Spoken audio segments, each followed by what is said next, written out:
अहिंसा परमो धर्म की जय जय जय। परम पूज्य आचार्य गुरुवर श्री विद्यासागर जी महाराज की जय जय जय। बोलिए परम पूज्य 108 मुनिवर श्री प्रमाण सागर जी महाराज की जय जय जय। मुनिवर श्री अरहत सागर जी महाराज की जय जय जय। नमोस्तु गुरुदेव नमोस्तु।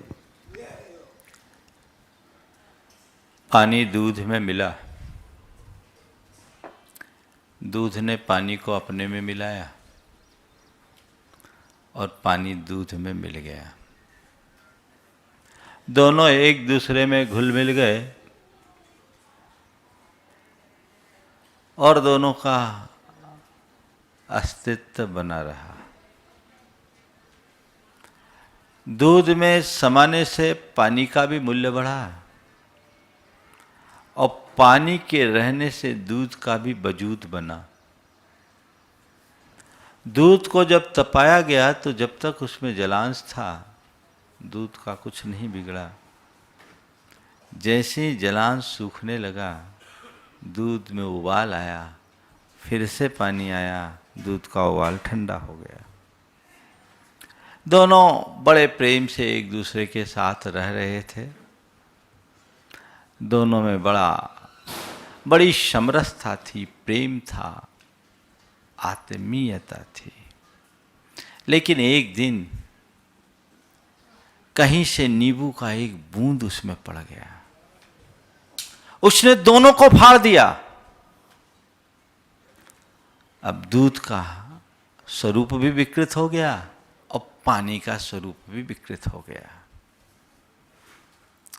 आज बात मैं यहीं से कहना चाह रहा हूं, हम आप सब एक दूसरे के साथ हिल मिलकर दूध में पानी की तरह रहते हैं, रह सकते हैं। लेकिन जब कभी कोई निमित्त नींबू की बूंद बनकर आता है तो हमारे सारे संबंधों को छार छार कर देता है। नींबू में ऐसा है क्या? तो उस नींबू में है खटास। मल में खटास, दूध में खटास आने से दूध फटता है और मन में खटास आने से संबंध फटते हैं। आज बात ख की है और ख से मैं बात करूंगा खटास की। आप अपने मन को टटोलिए, कभी किसी के प्रति मन में खटास आई तो क्यों आई? पहला सवाल। ऐसा तो कोई व्यक्ति नहीं है, नहीं मिलेगा, जिसके मन में कभी किसी प्रकार की किंचित भी खटास न हो। हाँ, ये हो सकता है कि कुछ लोगों के मन में प्रगाढ़ खटास हो, दिन भर खटास भरे रखते हो। कुछ लोगों के मन में क्वचित कदाचित हो। कुछ लोग ऐसे हों जिनके मन में बहुतों के प्रति खटास हो और कुछ लोग हों जिनका कुछ व्यक्ति या किसी व्यक्ति विशेष के प्रति खटास हो। पर खटास तो है ना। खटास क्यों? पहला सवाल। खटास उत्पन्न क्यों होता है? खटास बढ़ता कैसे है? खटास मिटाया कैसे जाए और मिठास बढ़ाया कैसे जाए? आज की 4 बातें। सबसे पहले खटास। आपस में खटास के 4 कारण मुझे दिखते हैं जो हमारे सारे संबंधों को बिगाड़ते हैं। वो है अपेक्षा, अपमान, आलोचना और आवेश। अपेक्षा, अपमान, आलोचना और आवेश, और ये सब चीजें अहम प्रेरित होती है। जब हमारे मन में किसी के प्रति अपेक्षा होती है, एक्सपेक्टेशन होती है, और वह एक्सपेक्टेशन कुछ ज्यादा बढ़ जाती है और सामने वाला उसकी पूर्ति नहीं कर पाता, मन में खटास आ जाती है ना अनुभव? किसी के प्रति कितना भी प्रेम हो, कितनी भी आत्मीयता हो, प्राय लोग आज जिनसे जितना प्रेम रखते हैं, जितनी आत्मीयता रखते हैं, उनसे उतनी अधिक अपेक्षा रख लेते हैं। संत कहते हैं अपेक्षा भरा प्रेम प्रेम नहीं रागानुबंध है। प्रेम निरपेक्ष होता है। जहां एक सहज लगाव होता है वहां कोई अपेक्षा नहीं, सामने वाले के प्रति एक सहज स्नेह है, सात्विक स्नेह की अभिव्यक्ति है, सहज लगाव है, प्रेम है, उसके लिए सब कुछ अर्पित करने का भाव मन में है, पर पाने की चाह रंच मात्र नहीं। लेकिन जब मन में अपेक्षाएं बढ़ती है तो वह प्रेम न रहकर राग का रूप धारण कर लेता है और ये राग हमें रुलाता है। अपेक्षाओं की पूर्ति होने पर मन में प्रसन्नता और अपेक्षा की पूर्ति न होने पर मन खिन्न हो जाता है। कदाचित अपेक्षा की अपूर्ति से खटास होना तो दूर की बात, अपेक्षा की आधी पूर्ति हो तो भी मन खट्टा हो जाता है। अपेक्षाएं अधूरी रह जाए तो मन खट्टा होता है, खटास बढ़ जाता है। उस समय व्यक्ति चीजों को समझ नहीं पाता, मामला गड़बड़ हो जाता है। मैं आपसे कहता हूं कि आप अपेक्षाएं कम करें, और उसका एक सीधा तरीका है। एक्सपेक्टेशन को घटाना है तो एक्सेप्टेंस को बढ़ा लो। एक्सपेक्टेशन जब हमारे मन में बढ़ती है, हमारी अपेक्षाएं बढ़ती है, तो वो चीजों को यथानुरूप स्वीकार नहीं करने देती। हम जैसा चाहते हैं वैसा होना चाहिए, और जैसा चाहते हैं वैसा ना हो तो मन में क्या होता है? क्षोभ होता है। फिर लोग आरोप की भाषा बोलना शुरू कर देते हैं। वहां आरोप आता है, तुमने ऐसा कर दिया, तुम्हारे कारण ऐसा हो गया, तुमने ऐसा कर दिया, वैसा कर दिया, ये कर दिया, वो कर दिया, तू तकार की भाषा शुरू हो जाती है। लोग एक दूसरे पर चार्ज लगाना शुरू कर देते हैं। और जहां आरोप की भाषा होगी वहां खटास तो बढ़ेगी ना। संत कहते हैं एक्सपेक्टेशन को गौन करके यदि हमने एक्सेप्टेंस को बढ़ा लिया तो हमारे मन में किसी के प्रति कभी किसी प्रकार के आरोप का भाव ही नहीं होगा। फिर मन में किंचित भी आरोप नहीं। किसका आरोप? कैसा आरोप? किस बात का आरोप? सूत्र बनाइए, अपने संबंधों में मिठास बनाए रखना है तो आरोप नहीं, अनुरोध की भाषा का प्रयोग करें। किसी के प्रति कोई आरोप लगाना बहुत सरल है, उससे सामने वाले का मन क्षुब्ध होता है, आरोप में शिकायत होती है, लोग उसे स्वीकार नहीं कर पाते। लेकिन अगर हम अनुरोध की भाषा करें तो बड़ा फर्क होता है। आरोप की भाषा से बचे, आदेश की भाषा से बचे। आरोप होगा, प्रत्यारोप होगा, फिर तू मैं होगा। और आजकल ऐसा ही होता है, छोटी छोटी बातों में बड़े बड़े झमेले खड़े हो जाते हैं। मैं रतलाम में था, वहाँ के एसपी थे गौरव तिवारी, बड़े सशक्त प्रशासक, बड़ा अच्छा नाम था। वो मेरे पास आते थे। एक दिन उन्होंने कहा कि महाराज जी, आजकल जो परिवारों में घटनाएं होती है वो छोटी छोटी बातों से ज़्यादा उग्र रूप ले लेती है, संबंध बिगड़ जाते हैं और लोग तलाक जैसी स्थितियों में आ जाते हैं। उसमें मूलतः हमें ईगो प्रॉब्लम दिखता है। और ईगो प्रॉब्लम में उन्होंने एक बात की, एक दूसरे के साथ आरोप प्रत्यारोप का भाव।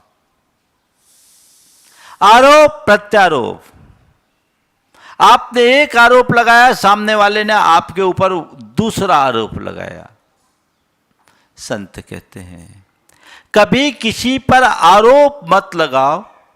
यदि किसी से कोई गलती हुई है तो उसकी तटस्थ भाव से समीक्षा करो, और समीक्षा करके अवसर पाकर सामने वाले को उसे सुधारने का मौका दो, तो मामला ठीक हो जाए।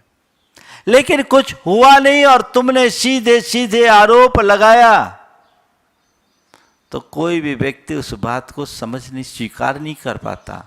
मन उसका खट्टा हो जाता है, उसकी भ्रुकटियाँ तन जाती हैं, आँखों में कड़वाहट झलकने लगती है, और फिर जब प्रत्यारोप का सिलसिला चलता है तो सामने वाले की जबान से भी कटुता प्रकट होने लगती है, और ये हमारे सारे संबंधों में खटास को बढ़ा देती है। यहाँ अपने आप को बचाने की जरूरत है। आरोप की भाषा से बचे, कुछ भी हो उसको उसी रूप रखे। अनुरोध की भाषा हो, अनुनय की भाषा हो, विनम्रता, आदेश की भाषा मत करो, ऑर्डर मत, रिक्वेस्ट हो। तुम ऐसा कर लो जी, और तुमने ऐसा क्यों नहीं किया जी। ये दोनों क्या है? आरोप और आदेश।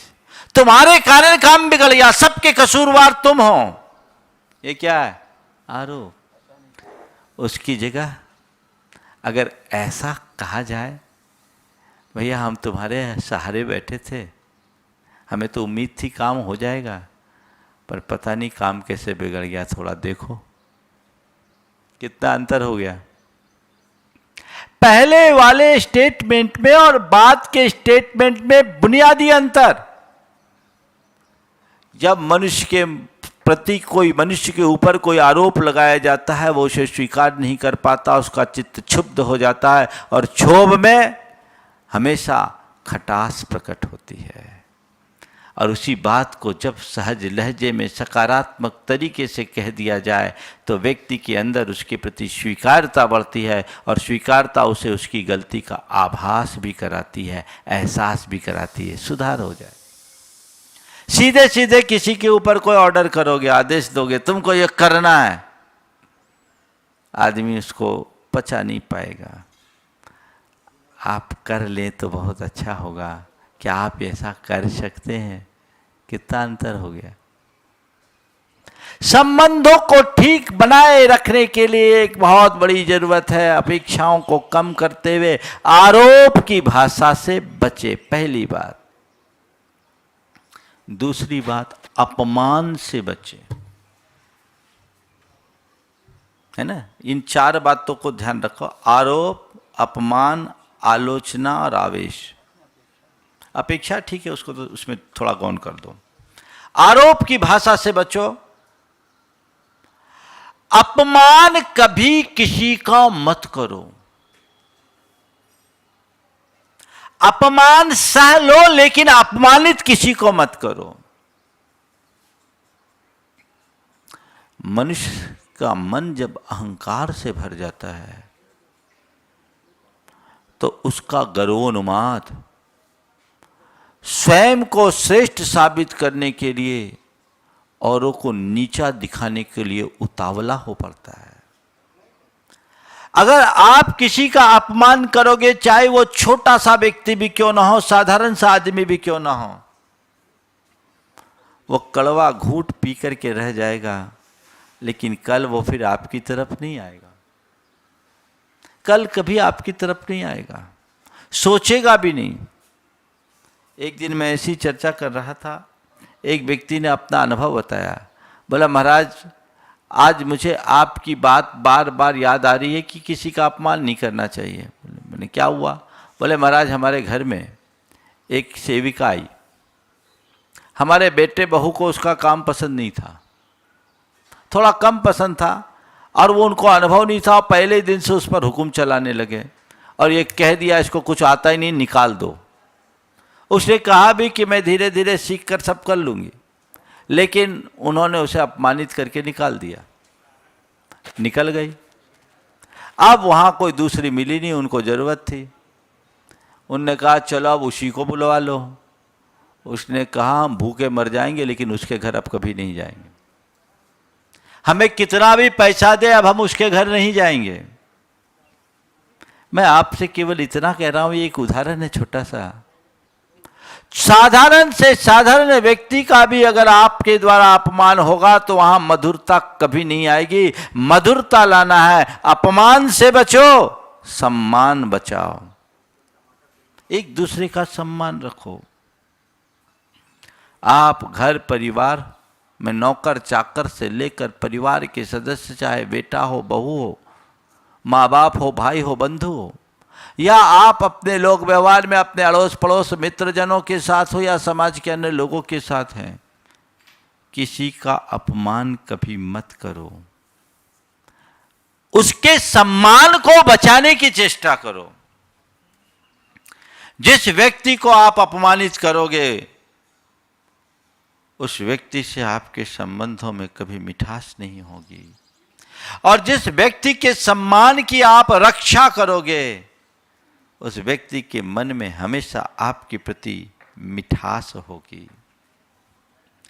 अपमान मुझे कभी किसी का नहीं करना। प्रायः लोग जो थोड़ा अच्छा पद और ओहदा पा जाते हैं, जो क्षणिक भौतिक उपलब्धियां अर्जित कर लेते हैं, वे अभिमान में फूल जाते हैं और अपने अभिमान में औरों का अपमान करना शुरू कर देते हैं, उन्हें नीचा दिखाने की कोशिश करते हैं। ये कतई उचित नहीं है। सम्मान कीजिए, कद्र करना सीखिए। जो मनुष्य एक दूसरे की कद्र करता है दुनिया में उसकी कद्र होती है, और जो एक दूसरे का तिरस्कार करता है लोक में वह तिरस्कृत हो जाता है। कद्र करना सीखिए। ध्यान लीजिए, मुझे कभी किसी का अपमान नहीं करना, जितना बने सम्मान करना है, और ऐसे शब्दों का प्रयोग कभी न करें जो सामने वालों को अपने सम्मान के विरुद्ध दिखे, जिसे सुनकर सामने वाला अपमानित, स्वयं को अपमानित महसूस करने लगे। साधारण आदमी भी हो, अच्छे से बात कीजिए, प्रेम से बात कीजिए, स्नेह से बात कीजिए। आपके वचनों में वो प्रेम, स्नेह, सात्विकता प्रकट होनी चाहिए, आत्मीयता झलकनी चाहिए, हर शब्द मधुरता से भरा रहना चाहिए। यदि ऐसा हो तो जीवन में मिठास ही मिठास, खटास की कोई बात नहीं तो सब गड़बड़। कई बार ऐसा होता है ना, किसी के साथ बहुत कुछ अच्छा हो रहा है, चल रहा है, ठीक है, सामने वाले ने एक शब्द कहा, आपने सुना, मन खट्टा कर दिया। बोलो होता है? मन खट्टा कर दिया, मन खट्टा हो गया। खट्टा कैसे हुआ? खटाई खाई है क्या? खटाई खाई नहीं, लेकिन मन खट्टा हो गया। क्यों कर हुआ मन खट्टा? क्यों कर हुआ? ये बिटरनेस क्यों आई? जो बातें हमारे मन के विरुद्ध हो जाती है वो हमारे चित्त को उद्वेलित करती है, वहां मन खट्टा होता है। और जो हमारे मन को स्वीकार होती है वह बात मीठी लगती है। आप कभी किसी का अपमान करोगे उसका मन खट्टा होगा, इससे अपने आप को बचाइए। तीसरी बात, आलोचना। आप किसी की बुराई करो, उसका आपके प्रति प्रेम होगा क्या? किसी पर आरोप लगाओगे वो आपका प्रेमी नहीं बनेगा, किसी के अपमान करोगे वो आपका प्रेमी नहीं बनेगा, और किसी की आलोचना करोगे तो आपका वह कभी प्रेमी नहीं बन सकता। उससे आपके संबंध कभी अच्छे नहीं रह सकते, संबंधों में मधुरता आ ही नहीं सकती। आजकल लोग चाहे जिसकी बुराई करना शुरू कर देते हैं, और पीठ पीछे बुराइयों का जो सिलसिला शुरू होता है तो चलता ही जाता है, फिर रुकने का नाम नहीं। किस काम का? ध्यान रखना, बुराई से बुराई बढ़ती है, अच्छाई से अच्छाई। कभी किसी की आलोचना मत करो। गलती हो गई तो उसे सुधारने का अवसर दो, प्रेम से उसे समझाओ, उसका हितैषी बनकर, ये तो ठीक है, लेकिन किसी की गलती का ढिंढोरा पीटना एक अच्छे व्यक्ति की पहचान नहीं। एक अच्छे व्यक्ति की पहचान नहीं है, वो उसकी ओछी मानसिकता का द्योतक है। तो संबंधों में जब आलोचना जुड़ना शुरू हो जाती है तो खटास आना शुरू हो जाती है। मुझे आगे बढ़ना है, चारों बातें करनी है, अभी तो एक पर ही हूं, इसलिए मैं ज़्यादा व्याख्या नहीं कर रहा हूं, आगे बढ़ रहा हूं। आवेश, ये खटास बढ़ने के कारण बता रहा हूं आपको। आवेश, गुस्सा, क्रोध, क्षोभ जहां होगा खटास आएगी ना। कितना भी आपने गुस्से में किसी को कुछ कह दिया, चुभ गया, मामला गड़बड़। तो ये खटास के कारण है। और इन सबको बढ़ाने वाला कौन है? हमारे मन का अहंकार। जो मनुष्य जितना अहंकारी होता है उसके संबंध उतने बिगड़े होते हैं, और जो व्यक्ति जितना विनम्र होता है उसके संबंध उतने मधुर होते हैं। ईगो बहुत बड़ा कारण है। छोटी छोटी बातों पर लोग बड़ा बड़ा बवंडर खड़ा कर लेते हैं। जब ईगो से ग्रसित होता है तब दूसरों पर आरोप लगाता है, उसको नीचा दिखाने की कोशिश करता है, उसकी वो आलोचना करता है, और फिर आवेश में भर जाता है। तो इधर अपने आप को बचाना चाहिए। हम कभी किसी के साथ अहंकारपूर्ण प्रवृत्ति न करें, अपने अहंकार पर अंकुश लगाने की वृत्ति अपनाएं। जितना अहम फलेगा संबंध बिगड़ेंगे, क्योंकि अहम टूट जाने को तैयार होता है, झुकने को नहीं। यदि मनुष्य थोड़ा सा समझदारी का परिचय दे और अपने अहम को कम करके खटास को मिटाने की कला सीख जाए तो जीवन बहुत आगे बढ़ेगा। लेकिन क्या होता है, जब मनुष्य के मन में अहंकार आता है तो उस अहंकार के कारण मन में बात यह आती, हम क्यों झुके, है ना। तो पहले तो वाद विवाद होता है, बाद में संवादहीनता बढ़ जाती है, कम्युनिकेशन गैप, है ना। फिर बोलचाल बंद, है ना, बोलचाल बंद, और बोलचाल बंद तो बात फिर बिल्कुल बढ़ जाती, खटास होती है, फिर रिश्तों में खटास आ जाती है। मैं आपसे कहता हूं, रिश्ते दिल में होने चाहिए, शब्दों में नहीं, और खटास शब्दों में आ जाए, दिल में नहीं।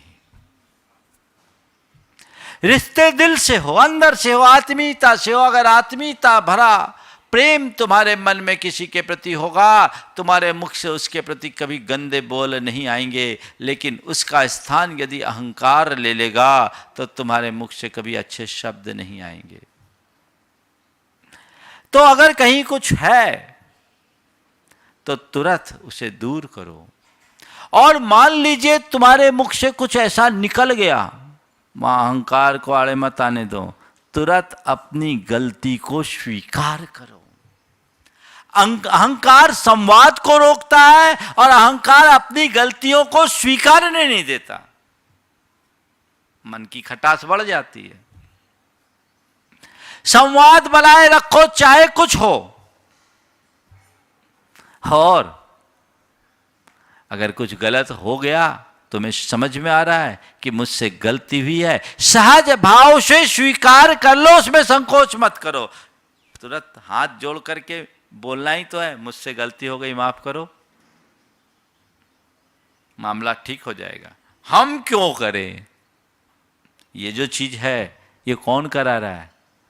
ये हमारा ईगो करा रहा है। उस पर हमें नियंत्रण रखना चाहिए।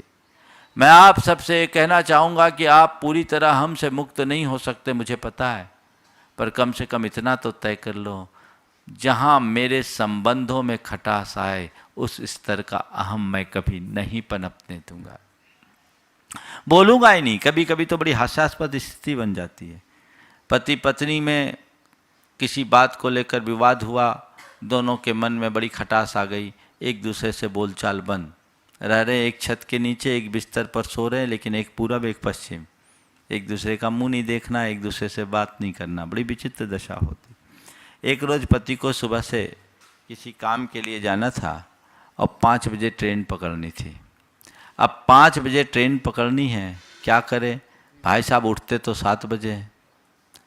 अब पत्नी के सहयोग के बिना उठना संभव नहीं है। अब पत्नी से बोलूं कैसे? पत्नी से बोलूं कैसे? तो उसने एक पर्ची लिखी और पर्ची लिख करके पत्नी के तकिए के पास रख दिया, मुझे 5 बजे ट्रेन पकड़ना है, कृपया 4 बजे उठा देना। 5 बजे ट्रेन पकड़नी है, कृपया 4 बजे उठा देना। आदमी सो गया, सुबह हुई, उठा तो घड़ी में 7 बजे थे। उठा, घड़ी में 7 बजे थे, तमा गया, ये क्या मामला, कितनी अर्जेंट मीटिंग थी, कितना बड़ा नुकसान हुआ, इतनी बड़ी, इतना सा काम नहीं हो सका, और बड़बड़ाना शुरू कर दिया। जब वो खूब बोला, धीरे से पत्नी आई, उसने तकिया सरकाया, तकिया के नीचे एक पर्ची रखी थी, उसमें लिखा था 4 बज गए हैं, कृपया उठ जाइए। 4 बज गए हैं, कृपया उठ जाइए। अब ये क्या है? ये संबंधों के खटास का ही तो उदाहरण है। तो जब मनुष्य का अहम होता है, वो सामने वाले को नीचा दिखाने की कोशिश करता है, खुद को ऊंचा दिखाने के लिए आतुर होता है, अपनी गलती को कभी स्वीकार नहीं करने देता और सारा श्रेय खुद लेना चाहता है, सामने वाले को कभी कुछ नहीं देता। वो केवल आत्म प्रशंसा का प्यासा होता है, सामने वाला कितना भी अच्छा करे उसके लिए कुछ सोचना नहीं। तो जिनके संबंध इस तरह के होंगे, उनके प्रति आपके मन में मिठास होगी या खटास? बोलो, खटास ही होगी ना। तो ये खटास बढ़ाने का कारण है। इससे बचने के लिए हमें अहम से बचना होगा, अहम को विगलित करना होगा। और अगर अपने जीवन में मिठास लानी है तो अपने भाषा में, व्यवहार में और सोच में विनम्रता को प्रतिष्ठित करना होगा। विनम्रता को जीवन का आदर्श बनाए। यदि वो हमने आत्मसात कर लिया, हर व्यक्ति के साथ हमेशा मिठास होगी। ये जीवन में आगे आना चाहिए। एक बहुत बड़ी गड़बड़ी होती है, लोगों की आपस में किसी बात को लेकर खींचातानी होती है तो वो आपस में सलटने की जगह किसी तीसरे को बताते हैं, और जो तीसरा होता है वो खटास मिटाता कम है, बढ़ाता जाता है। आजकल, पहले लोग संयुक्त परिवार में होते थे, आपस में कोई खींचातानी होती थी तो घर परिवार के लोग उनको समझा बुझा के शांत कर दिया करते थे, मामला वहीं सेटल हो जाता था। अब क्या है, संयुक्त परिवार है नहीं, लोग अलग अलग रहते हैं, और इसमें यदि आपस में किसी से खींचातानी हो गई तो दो ही आपस में बुरी तरह उलझ जाते हैं, दोनों का ईगो आड़े आ जाता है, और फिर जब दिमाग खराब होता है और कहे तो क्या करे, तो अपने और किसी को नहीं, दोनों अपने अपने दोस्तों को मैसेज करते हैं। वही काम होता है, दोस्तों को मैसेज करते हैं। और दोस्त आजकल ज़्यादातर सुलझाने वाले कम, सुलगाने वाले ज़्यादा होते हैं। वो सुलझाते कम है, सुलगाते ज़्यादा है और भड़का देते हैं। खटास मिटती कम है, बढ़ती ज़्यादा है। यदि उसी समय लोग अपनी अपनी गलती का एहसास करके उसे स्वीकार ले तो संबंध कभी बिगड़ेंगे नहीं, जीवन में सहजता आएगी। तो अपने जीवन में खटास को मिटाना है, अहम को गौण करके विनम्रता को अपने जीवन का आदर्श बनाए। हम हर पल अपने जीवन में मधुरता का संचार कर सकेंगे और जीवन को बेहतर बनाने में समर्थ हो सकेंगे। ये कोशिश हमारी निरंतर होनी चाहिए। ऐसी कोशिश जिसके जीवन में होती है उसके जीवन का रूप ही कुछ और होता है। वो जहाँ जाता है उसके लिए एक अलग स्थान बन जाता है। तो हमें ये चाहिए। तीसरी बात, अपने मामलों को आपस के मामलों को आपस में ही सुलझाने का प्रयास करें, दूसरे को उसमें इन्वॉल्व ना करें। किसी ने कोई छोटी बात कह दी, आपने उसे सुन लिया और स्वीकार लिया, अपना मन खट्टा कर लिया। होता है, अरे तुम्हारे बारे में उसने मुझे ऐसा कहा था। किसने कहा था? तुम्हारे भाई ने मुझे कहा था, तुम्हारी पत्नी ने मुझे कहा था। कह दिया, सुन लिया और आपने मान लिया और क्या किया? मन खट्टा कर लिया, उल्टी धारणा बना ली। हो गया? अरे भाई, वह व्यक्ति जिससे तुम्हारा खून का रिश्ता है, जो तुम्हारा आदमी है, जिसे तुमने 7 फेरे पाड़ कर अपने घर में लाए हो, तुमने उससे तो पूछा नहीं और सामने वाले की बात पर यकीन कर लिया। कई बार वो बात झूठी भी हो सकती है और प्रायः बुराई झूठी ही होती है। वहां यदि मनुष्य थोड़ी सी समझ लेकर के चले तो जीवन में किसी प्रकार की विसंगति ना आए। मैं आपसे कहता हूं, मैं आपको एक उदाहरण दे रहा हूं, बहुत अच्छा प्रसंग याद आ गया। खटास मिठास में कैसे परिवर्तित होती है और कोई खटास डालने की कोशिश करे तो कैसे बचा जा सकता है। दूध में सीधे से नींबू पड़ जाए तो दूध फट के बेकार हो जाता है, लेकिन एक अनुपात से नींबू डालकर दूध को अगर छेना बनाया जाए तो छेना काम में आ जाता है, आता है। तो दूध ऐसे फट गया, विकृत है, लेकिन दूध को हमने छेना बना लिया तो हमारे लिए उपयोगी है। कई बार फाड़ने के निमित्त सामने आते हैं और निमित्त को पाकर कुछ लोग हैं जो फट जाते हैं और कुछ लोग उसको भी छेना बना करके उपयोग में ले लेते हैं। एक परिवार की बात, 3 बहुओं का परिवार था। सबसे छोटी देवरानी को किसी ने कान भरे। कुछ लोग होते हैं जिनको किसी का सुख देखा नहीं जाता, आदत होती। उसने छोटी देवरानी को भड़काने के लिए कहा, आपकी जो जेठानी जी है वो आपके बारे में ऐसा बोल रही थी, वैसा बोल रही, कई अनर्गल बातें उसने कहा। उसने पूरी बातें धैर्यपूर्वक सुना और पूरी बातें सुन लेने के बाद पूछा, ऐसा हमारी बड़ी दीदी कह रही थी? बोले हाँ। अच्छी बात, आपसे कहा? हाँ। ठीक है। उसका हाथ पकड़ा और कहा चलो मेरे साथ। हाथ पकड़ा और कहा चलो मेरे साथ। बोले कहाँ? बोला अभी दीदी से बात करते हैं। अभी दीदी से बात कर रहा, उसको तो सांप सूंघ गया। नहीं नहीं नहीं नहीं, रहने दो, नहीं चलो। हाथ पकड़कर उसे ले गई। बोले आज मैं निराकरण करके रहूंगी, चलो देखती हूँ दीदी ने क्या बोला। वो अपनी जेठानी के पास गई और अत्यंत प्रेम के साथ कहा, ये बताओ दीदी ने क्या कहा था? अब क्या बोले? नहीं नहीं नहीं, दीदी ने कुछ नहीं बोला था, कुछ नहीं बोला था, कुछ नहीं बोला था,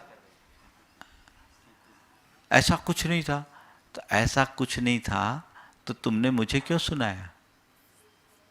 मुझे पता था दीदी ऐसा कुछ नहीं कह सकती। तुमने जो कुछ भी कहा है वो बातें बना करके कहा है, पर मैं तुमसे केवल इतना कहती हूँ कि यदि दीदी ने कहा है तो तुम दीदी के सामने कहो। मैं दीदी से बात करूंगी कि ऐसा क्यों कहा, अगर कहा भी होगा तो उसका कोई प्रयोजन होगा।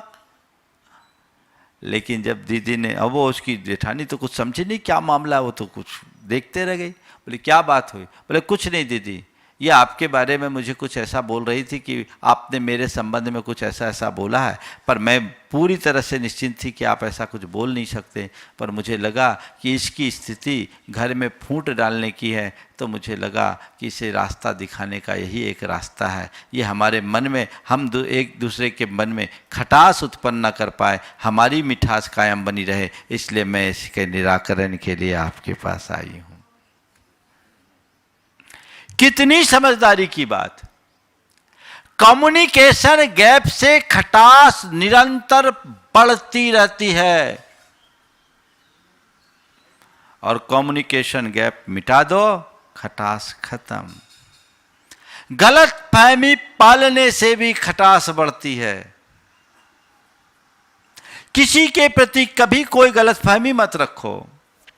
बनी बनाई सुनी सुनाई सूचनाओं के आधार पर जो व्यक्ति धारणाएं बना लेते हैं, उनके मन में गलतफहमी होती है और मिसअंडरस्टैंडिंग होने से फिर व्यक्ति का व्यवहार बदल जाता है, फिर एक दूसरे की भावनाओं की कदर नहीं होती, उपेक्षा और तिरस्कार का भाव जगने लगता है, सारी स्थितियां गड़बड़ हो जाती है, वो खटास का कारण बनती है। इनसे अपने आप को बचाएं।